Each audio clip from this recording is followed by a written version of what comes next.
तो नमस्कार दोस्तों, स्वागत करते हैं आपका अपना चैनल VCI एजुकेशन पर। जैसे कि बता दें दोस्तों कि हम लोग NCERT सार संग्रह जो महेश कुमार वर्णवाल द्वारा लिखी गई बुक है उसी को डिस्कस कर रहे हैं दोस्तों। और एक एक टॉपिक हम लोग डिस्कस कर रहे हैं, एक वीडियो में एक टॉपिक, और कुछ टॉपिक बच जा रहा है तो उसका पार्ट 2 वीडियो भी ला रहे हैं। जैसे कि आप देखे होंगे कि हम लोग ज्योग्राफी भी समाप्त कर चुके हैं। अभी हम लोग शुरू किए हैं आधुनिक भारत का इतिहास, जिसमें हम लोग 2 चैप्टर पहले ही समाप्त कर चुके हैं। और आज हम लोग का तीसरा चैप्टर है। तीसरा चैप्टर का नाम है पंजाब और मैसूर। आप पढ़े भी होंगे दोस्तों थ्योरी, और यहाँ पर हम आपको ऑनलाइनर पढ़ा दे रहे हैं। पूरी क्वेश्चन पर आपकी पकड़ हो जाएगी। दोस्तों बता दें कि हम लोग NCERT सार संग्रह को कोई भी चैप्टर शुरू हो रहा है तो उसको लाइन बाय लाइन पढ़ रहे हैं, मतलब कोई भी लाइन मिस्टेक नहीं हो रहा है और पूरी डिटेल के साथ पढ़े जा रहे हैं दोस्तों। तो चलिए इसे शुरू करते हैं। और आज का जो टॉपिक हम लोग का है पंजाब और मैसूर, उसको हम समाप्त कर लेते हैं और यहाँ पर आधुनिक भारत में हम लोग तीसरे टॉपिक पर पहुँच जाएंगे। तो आइए शुरू करते हैं। आइए दोस्तों, आज हम लोग पहला क्वेश्चन देखते हैं। देखिए, सबसे पहला क्वेश्चन है कि सिख साम्राज्य के संस्थापक किसे माना जाता है। तो आपको मालूम होना चाहिए कि सिख साम्राज्य के संस्थापक महाराजा रणजीत सिंह को माना जाता है और 1799 में इनका शासन हुआ करता था दोस्तों। आगे देखिए, अगला क्वेश्चन है कि महाराजा रणजीत सिंह किस मिसल से संबंधित है। आपको मालूम होना चाहिए कि जो सिख साम्राज्य था उसमें कई सारे मिसल हुआ करते थे। उसी में से एक मिसल था जिसका नाम था सुकर चकिया, और इसी से महाराजा रणजीत सिंह जो थे इसी मिसल से क्या थे, संबंधित थे। आइए अगला क्वेश्चन देख सकते हैं। अगला क्वेश्चन आपके सामने है कि महाराजा रणजीत सिंह के राज्य की राजधानी कहाँ स्थित थी। तो इनकी राज्य की राजधानी लाहौर में स्थित थी, क्योंकि लाहौर क्या था, पंजाब से सटे हुआ था, इसीलिए ये अपना राजधानी लाहौर को बनाए, जो इस टाइम पाकिस्तान में है। आइए अगला क्वेश्चन देख सकते हैं दोस्तों। अगला क्वेश्चन आपके सामने है कि महाराजा रणजीत सिंह ने सुप्रसिद्ध कोहिनूर हीरा किससे प्राप्त की। तो ये शाहशुजा से प्राप्त किए। आपको मालूम होना चाहिए कि कब प्राप्त किए। तो देखिए, शाहशुजा ने इनको क्यों प्राप्त किया, क्योंकि इनकी सेना का उपयोग किया था। आपको मालूम होना चाहिए कि शाहशुजा जो था वो अहमद शाह अब्दाली का पौत्र हुआ करता था, और अहमद शाह अब्दाली की मृत्यु कब हो जाती है, 1773 में इसकी मृत्यु हो जाती है। उसके बाद शाहशुजा क्या करता है, काबुल के गद्दी पर बैठता है, अपना शासन चलाता है, और वहीं पर इसकी सेना की ज़रूरत पड़ता है, किसकी, महाराजा रणजीत सिंह की। और वहीं पर इनको क्या करता है, इसी के शुभ अवसर पर ये कोहिनूर हीरा इनको भेंट में देता है।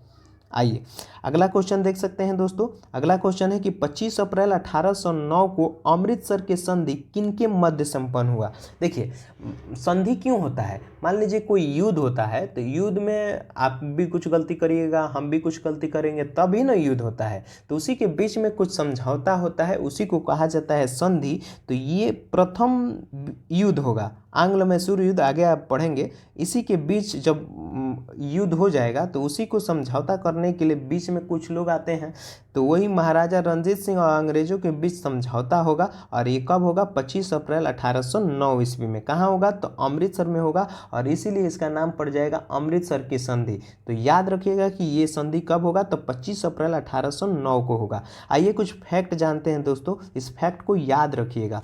देखिए, महाराजा रणजीत सिंह जो थे एक धर्मनिरपेक्ष शासक थे। धर्मनिरपेक्ष कहने के मतलब ये किसी भी धर्म के अधीन नहीं थे, ये सभी धर्म को स्वतंत्र पूर्वक मानते थे, इसीलिए इनको धर्मनिरपेक्ष कहा जाता है। इसलिए उन्होंने कहा था कि ईश्वर की इच्छा है कि मैं अब धर्मों को एक निगाह से देखूं। एक निगाह से, कोई हिंदू मुसलमान और सिख में बांटता था, ये चाहते थे कि नहीं, हम सभी को चाहते हैं कि एक निगाह से देखें। और इसी के लिए उसने क्या, दूसरी आंखों की रोशनी ले ली, मतलब समाप्त कर दिए रोशनी। आइए आगे वाले क्वेश्चन देख सकते हैं दोस्तों। बता दें कि यहाँ से क्वेश्चन आपको एग्जाम में देखने को मिलता है। आप कोई भी एग्जाम देकर देखिए दोस्तों, यहाँ से क्वेश्चन आता ही है। तो ध्यान से देखिएगा दोस्तों, एक एक चीज़ को हम डिटेल में समझा रहे हैं आपको। देखिए, वर्ष 1845 में प्रारंभ हुआ प्रथम आंग्ल सिख युद्ध। देखिए, कब वो आंग्ल सिख युद्ध होगा, तो 4 ठो आंग्ल सिख युद्ध होगा मेरे दोस्तों। आपको बताएंगे कि कब कब होगा, किन किन के बीच होगा और कहाँ होगा, ये भी ध्यान रखिएगा। तो देखिए, प्रथम आंग्ल सिख युद्ध के दौरान भारत के गवर्नर जनरल, देखिए बंगाल और मद्रास के, चाहे किसी और का गवर्नर जनरल नहीं पूछ रहा है, कहाँ के पूछ रहा है, भारत के गवर्नर जनरल। तो भारत के गवर्नर जनरल कौन था, लॉर्ड हार्डिंग प्रथम हुआ करता था। तो आपको इस बात को याद होना चाहिए कि लॉर्ड हार्डिंग क्या था, तो भारत का प्रथम गवर्नर जनरल हुआ करता था दोस्तों। आइए अब क्वेश्चन में कमेंट में टाइप करके आप बताइएगा कि गवर्नर जनरल का जो पद था कब समाप्त कर दिया गया और इसको पद के हटाकर किस पद को लाया गया, ये भी बात आप लिखिएगा और कमेंट करके बताइएगा दोस्तों। आइए अगला क्वेश्चन देख लेते हैं। अगला क्वेश्चन देखेंगे कि प्रथम आंग्ल सिख युद्ध किस संधि द्वारा समाप्त हुआ। तो आपको मालूम होना चाहिए कि प्रथम आंग्ल सिख युद्ध जो हुआ ये लाहौर की संधि द्वारा समाप्त हुआ। कब होगा, तो 1846 में लाहौर की संधि हुआ और इसी के बीच प्रथम आंग्ल सिख युद्ध जो होगा उसको समाप्त कर दिया जाएगा। इसीलिए तो समझौता किया जाता है, युद्ध में कुछ हुआ, मेरा गलती है चाहे आपका गलती है, चलो उसको माफ़ करते हैं, अब हम लोग नया शुरुआत करते हैं। आइए अगला क्वेश्चन देख सकते हैं दोस्तों। अगला क्वेश्चन आपके सामने है कि महाराजा रंजीत सिंह का उत्तराधिकारी कौन होगा। तो आपको मालूम होना चाहिए कि इनका उत्तराधिकारी होना चाहिए खड़क सिंह। खड़क सिंह के खड़कने से खड़कती है खिड़कियाँ, तो याद रखिएगा दोस्तों, खड़क सिंह क्या होते थे, महाराजा रंजीत सिंह के उत्तराधिकारी, मतलब इनके बाद यही गद्दी संभालेंगे। आइए अगला क्वेश्चन देख सकते हैं दोस्तों। अगला क्वेश्चन आपके सामने है कि सिख साम्राज्य का अंतिम शासक कौन हुआ करता था। तो सिख साम्राज्य जब अंतिम चरण पर पहुंचा तो उसका शासक हुआ करता था दिलीप सिंह। दिलीप सिंह क्या थे, सिख साम्राज्य का अंतिम शासक हुआ करते थे दोस्तों। आइए देख सकते हैं कि आंग्ल मैसूर युद्ध हम पूरी लिख कर लाए हैं, अगले आने वाले जो स्लाइड है उसमें हम आपको दिखाएंगे। देखिए ये देखिए दोस्तों, ये कुछ संधियाँ हुई है। संधि क्यों होती थी, समझौता करने के लिए। तो कुछ संधियाँ हुई है और कहाँ हुई है, कब हुई है, ये बात को आप ध्यान रखिएगा। तो देखिए सबसे पहला संधि हुई है पुरंदर की संधि, याद रखिएगा कब होगा, तो 1665 ईस्वी में पुरंदर की संधि हुआ करती थी। और दूसरा संधि हुई बड़गांव का। बड़गांव की संधि कब हुई, 1779 ईस्वी में बड़गांव की संधि। और सालबाई की संधि कब हुई, तो 1782 ईस्वी में सालबाई की संधि हुआ करती है। देखिए अगला क्वेश्चन की बात करें दोस्तों, अगला क्वेश्चन देख सकते हैं कि देवगांव की संधि, सालबाई और देवगांव की संधि। देखिए सालबाई तो 82 में हुआ, लेकिन देवगांव की होगी 1803 ईस्वी में। आगे देख सकते हैं दोस्तों, सुरजी और अर्जुन गांव की संधि कब होगा, तो 1803 ईस्वी में हुआ। पुणे की संधि 1817 ईस्वी में, लाहौर की संधि 1846 ईस्वी में, और अमृतसर की संधि की बात करें तो 1809 ईस्वी में हुआ करती है दोस्तों। तो ये सारी संधियां हैं, इनको ध्यान रखिएगा और इन बातों को समझिएगा दोस्तों। अगर आप इसका PDF चाहिए तो नीचे कमेंट करके बताइएगा, हम आपको टेलीग्राम चैनल पर डाल देंगे, जहां से आप आसानी से डाउनलोड भी कर सकते हैं। स्टडी टेबल पर लगा कर इसको याद भी करिएगा। आइए अगला क्वेश्चन देख सकते हैं दोस्तों। अगला क्वेश्चन आपके सामने है, कुछ संधियां थी, संधियों को याद रखिएगा कि कौन सी संधि कब हुई थी। आइए अगला क्वेश्चन देख सकते हैं, द्वितीय आंग्ल सिख युद्ध। देखिए पहला आंग्ल सिख युद्ध हुआ था और ये द्वितीय सिख युद्ध हुआ है। इसमें पूछ रहा है कि गवर्नर जनरल के कार्यकाल माने किसके कार्यकाल में हुआ था द्वितीय आंग्ल सिख युद्ध। तो ये हुआ था लॉर्ड डलहौजी के कार्यकाल में। बता दें कि पहला जो प्रथम आंग्ल सिख युद्ध हुआ था ये होता लाहौर की संधि में इसको समाप्त किया था, और उस टाइम जो गवर्नर जनरल हुआ करता था उसका नाम था लॉर्ड हार्डिंग प्रथम। तो पहला में लॉर्ड हार्डिंग प्रथम था और दूसरा में था डलहौजी, माने लॉर्ड डलहौजी द्वितीय आंग्ल सिख युद्ध में हुआ करता है। देखिए अगला क्वेश्चन देख सकते हैं। अगला क्वेश्चन आपके सामने है कि 13 जनवरी 1849 ईस्वी में चिलियावाला युद्ध में अंग्रेजी सेना का नेतृत्व किसके द्वारा किया गया। अंग्रेजी सेना का नेतृत्व कौन करता है, सेनापति। ये किया था लॉर्ड गॉफ। याद रखिए गॉफ के द्वारा क्या किया गया था, चिलियावाला युद्ध में अंग्रेजी सेना का नेतृत्व किया गया था। और ये कब युद्ध हुआ था, तो 13 जनवरी 1849 ईस्वी को। आइए अगला क्वेश्चन देख सकते हैं। अगला क्वेश्चन है कि 1849 में हुए ब्रिटिश साम्राज्य में सिख साम्राज्य के विलय के दौरान भारत की गवर्नर जनरल कौन था। तो ये था लॉर्ड डलहौजी। क्या था कि भारत के गवर्नर जनरल कब, ब्रिटिश साम्राज्य के सिख साम्राज्य में विलय हुआ था तब। कब हुआ था, तो 1849 ईस्वी में हुआ करता था। आइए स्वतंत्र राज्य के रूप में मैसूर की स्थापना किसके द्वारा स्थापित की गई। तो देख सकते हैं दोस्तों ये हैदर अली के द्वारा स्थापित की गई। स्वतंत्र राज्य के रूप में मैसूर को कब स्थापित की गई, किसके शासन में, तो हैदर अली के शासनकाल में इसको स्थापित किया गया।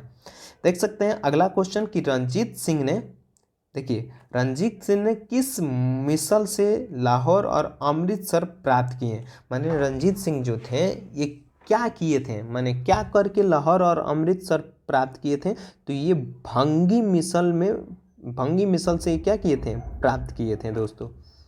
अब देखिए कुछ हम लोग संधियाँ हुई थी उसको देख लेते हैं और मात्र 10 मिनट में आपका ये सारी चीज़ समाप्त हो जाएगी दोस्तों। आइए देखिए, पहला देख सकते हैं दोस्तों, 10 मिनट से थोड़ा सा ज़्यादा लगेगा दोस्तों। देखिए, प्रथम आंग्ल मैसूर युद्ध कब हुआ था, 1767 से 1769 ईस्वी में हुआ था। और मैसूर का जो शासक हुआ था वो होगा हैदर अली। और बंगाल के, देखिए वहाँ पर हम लोग पढ़े थे भारत के गवर्नर जनरल, तो भारत के गवर्नर कौन हुआ था, लॉर्ड हार्डिंग प्रथ, कब, प्रथम आंग्ल मैसूर युद्ध के दौरान। लेकिन बंगाल के अगर पूछे तो लॉर्ड बैरल लास्ट हुआ करता था। और ये जो युद्ध हुआ कब समाप्त हुआ, तो 1769 में मद्रास की संधि हुई, इसी के बीच इसको समाप्त कर दिया गया।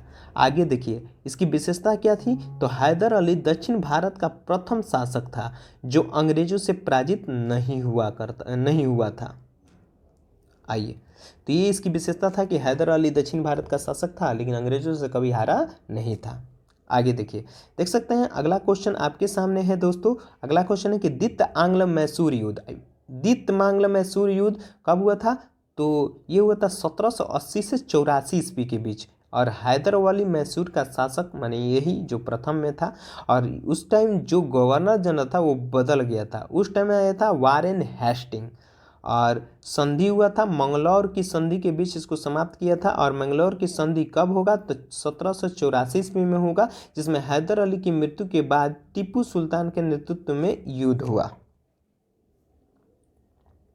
आगे देखिए, आगे क्वेश्चन देख सकते हैं मेरे दोस्तों कि द्वितीय आंग्ल मैसूर 1790 से 92 में टीपू सुल्तान वहाँ का शासक हुआ करता था मैसूर का। और लॉर्ड कॉर्नवालिस क्या था, गवर्नर जनरल।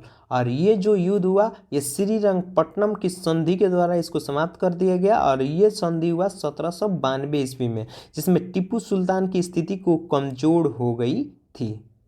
आगे देखिए, अगला क्वेश्चन देख सकते हैं चतुर्थ आंग्ल मैसूर युद्ध, और यही अंतिम मैसूर युद्ध होगा। और इसे 1799 ईस्वी में होगा। टीपू सुल्तान इसका शासक होगा, लॉर्ड वेलेस्ली गवर्नर जनरल होगा। मैसूर की सहायक संधि के बीच इसको समाप्त कर दिया जाएगा। और टीपू सुल्तान की मृत्यु मैसूर में पुनः पडिवार संधि की स्थापना और अंग्रेजों ने पडिवार वंश के शासक की सहायक संधि की।